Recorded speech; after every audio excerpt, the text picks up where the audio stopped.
All right, very good.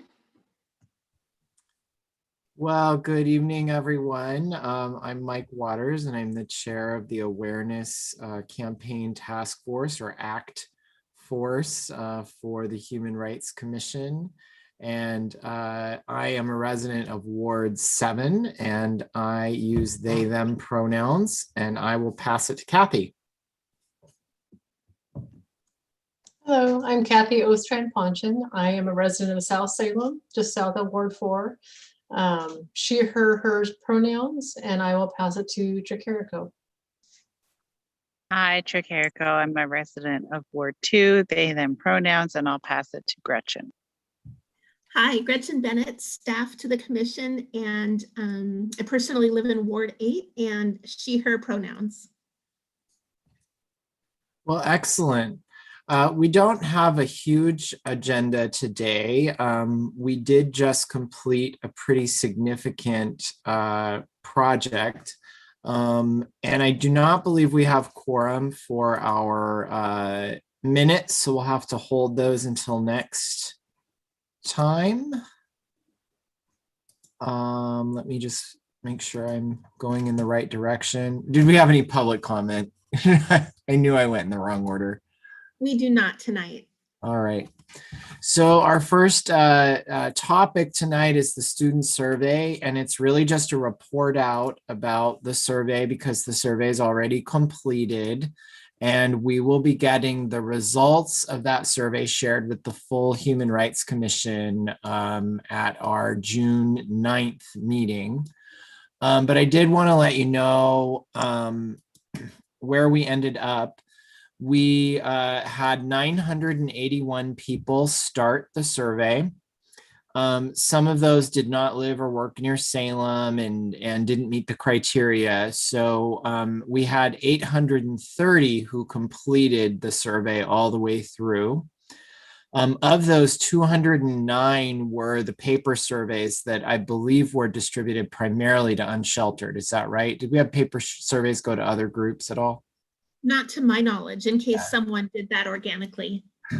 So we had 209 that did paper surveys, and those, of course, were very many thanks due to Linnell for spearheading that and working with the students through that, and just really amazing effort there. Then 247 of them were through the City of Salem Facebook at website and email. And then I imagine the rest of them were from our other outreaches on the survey. So all in all, a really strong showing for us, a strong number. I believe that the 247 is sort of the comparable group to last year, if that makes sense. So when we see it reported out, we'll probably see most of the comparison portion of it will be drawn from that 247 because it's like audiences. But we will we'll get the full results for everyone who took the survey as well. So we'll be able to kind of they're going to slice it and dice it a few different ways for us to help us understand what all the answers were. That's really the whole update that I have on that portion. I hesitate to say very much about what we want to do with those results until we get a chance to see them. So I think once we see them on June 9th, we'll have a task force meeting on the 23rd, and we'll be able to kind of talk about any additional outreach we might want to do. I know there will be some interest. I believe there will be some interest from the Salem Reporter since they reported on it last year, and they'll be interested in following up and seeing the results. Mike, do you remember how many people we had respond in the previous years? Because I feel like it wasn't 800. It was a lot less. It was a lot less. Now I believe we only had 30 or so of the UnSheltered surveys last year. And so I'm very interested in seeing how we can compare the UnSheltered experience as a group from one survey to the next, and having a larger sample of the unsheltered is really good, but it was nowhere near 800. I want to say it was 300, 200, 300 total. It was in that realm. So we really hit it out of the park this time. Yeah, I I mean, did just not that get from- increase. Awesome. Yeah, I did not get from Marianne the breakdown of how many were in Spanish. That was one area that I was really wanting to see. So we'll get that in the results and be able to see in the results how many Spanish speakers we had take the Spanish version of the survey. Yeah, I was super when I saw that email, I just like lit up. I was like, that is a great number. That is a great number. And then you said on the 9th is when they'll have like the final report done. Are they sending that out to us via email? No, that's going to be at our commission meeting. Oh, okay. Yes. Sorry. Yeah, the students Yeah. will actually come and present it then. So they'll have a whole PowerPoint deck, Nice. similar Okay. to what they did last time. And they're Cool. going to break it down by the different audiences. So we'll have a sense of, again, that comparable data will be the folks that took it through the City of Salem website, as well as we'll be able to compare the unsheltered audience to the previous survey as well. So we'll have a couple different ways that we can compare. Yeah. Cool. I'm so Yeah. excited. I'm so that's excited about it That's so too. awesome. Yeah, I'm so excited about it too. It was just really amazing. I don't know how we got so many. Just The only thing I can add to that, and I'm curious if we can find out the number, is just as an aside, as a parent of students in the Salem Kaiser School District, the district has a Monday email. And I noticed a couple of times it was the invitation to participate in the survey was included in the email that went out to parents. So that's an example of another outreach that ended up happening. And I don't know how many came from that, but that's a pretty significant number of people that would have received it. wow. How did they get wind of it? Do you know? Through the city's communication channels, I understand, seeing it there and then wanting, Cool. partner. Yeah. That makes a lot of sense, because there is a big number in there that's not accounted for how did they find out about the survey. Now, I know Marianne will do us a really good breakdown of all the traffic sources. So we'll be able to kind of dig into that a little more, but that is cool. Yeah. Yeah. And I Yeah. noticed it That's awesome. twice. I read those emails that come every week from the district, and it's just a variety of updates and happenings. And I noticed it twice. Well, in addition to having that wider audience, I really have to thank the people on this committee and Linnell, who's not here, I think it was a better survey. I think that the language that we used was more plain language. I think that we were careful to still make it comparable. So we didn't change the language so much that it looked wildly different from the last surveys. But I really just feel good overall about the tool. I think it took another evolution, and it seems like from 2017 to 2020 to now 2021 that we just continued to iterate and make it better. And I just so grateful for the people on this committee who weighed in on it, because I think it made a big difference.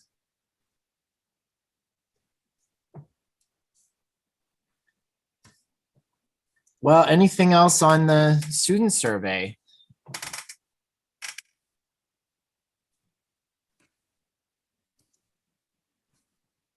Got to go back to my agenda. I know there's only like Our only other topic is the video recording. And Mike, that's just a reminder on that project that we do have a script available. And the person who had written it is happy to have someone read it on her behalf. like if anyone's voice over it. Yeah. Yeah, I said I would be willing to do that, but I do feel a little weird about it. Like it's her story coming from I have kind of a husky voice sometimes.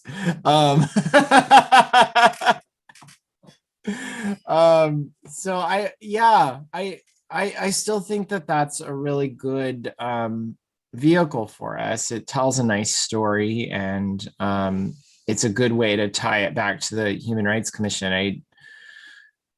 Did she indicate she might be willing to read it later on? Was that part of the discussion, that like this was like for right now, she didn't want to do it, or was it like a I don't ever want to do it kind of thing? That's a great question. It's been quite a few months now. So maybe that's the next step, is I could check back in with her and find out if anything's changed.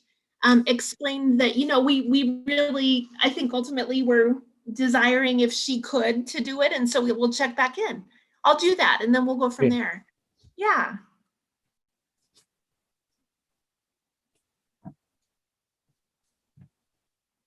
Well, those were our 2 topic items.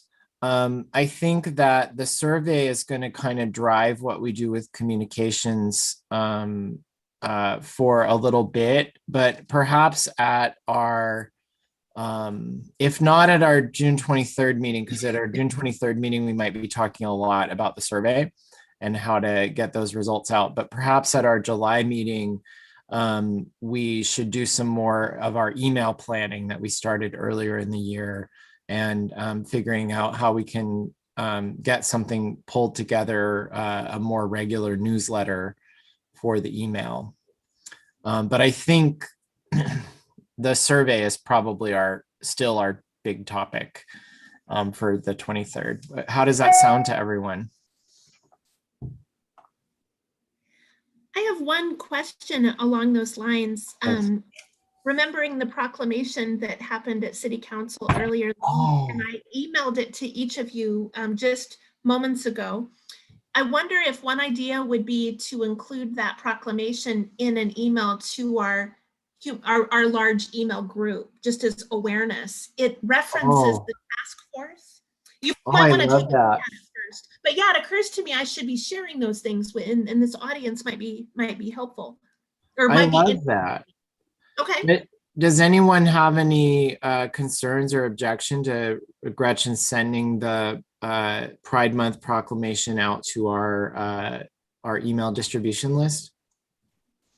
I'm curious, who is on the email distribution list? I'm not sure I'm familiar with that. You bet, I can talk about that. It's made up of a couple of types of audiences. One type are individual people who've signed up to be on it, who've expressed interest in the work of the Human Rights Commission, probably largely at the different events and tabling experiences that commissioners have done over the years. The other larger category is we went through and identified a number of organizations that work in the areas that we do, and then located a contact person and an email address and added those folks to the list as well. So it represents interested persons as well as a variety of organizational contacts. Okay, good. There's a few hundred on it. I can't remember. I haven't looked in there in a while, but a few hundred people. And we sent them notice of the survey, right? They were part of our distribution.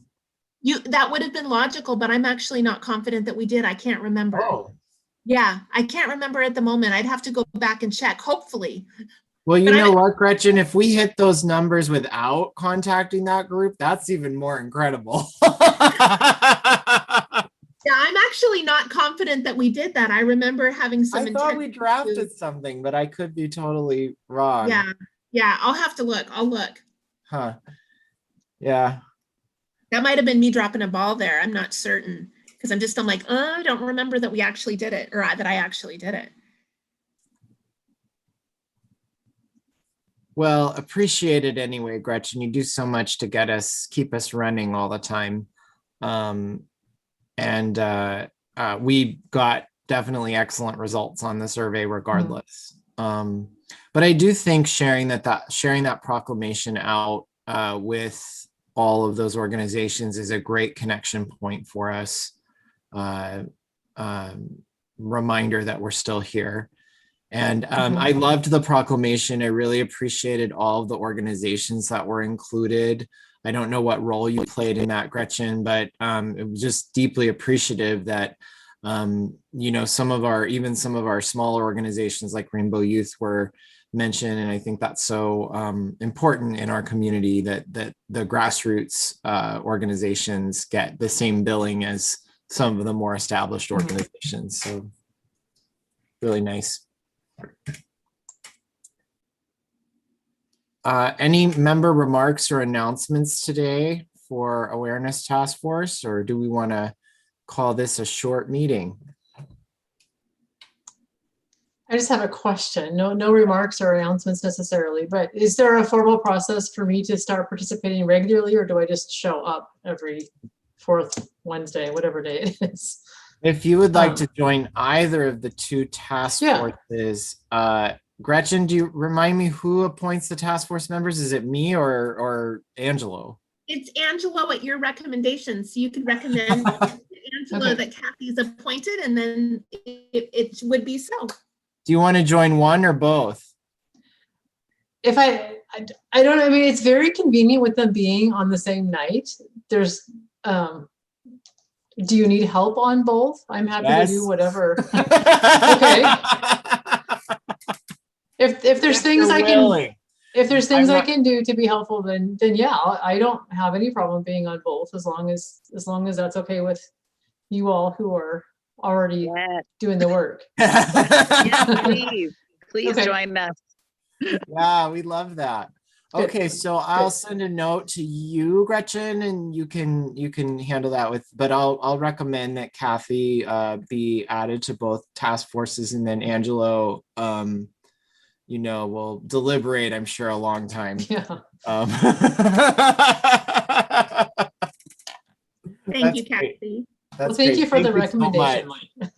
This is going to be really fun. I'm so glad you joined the commission this year.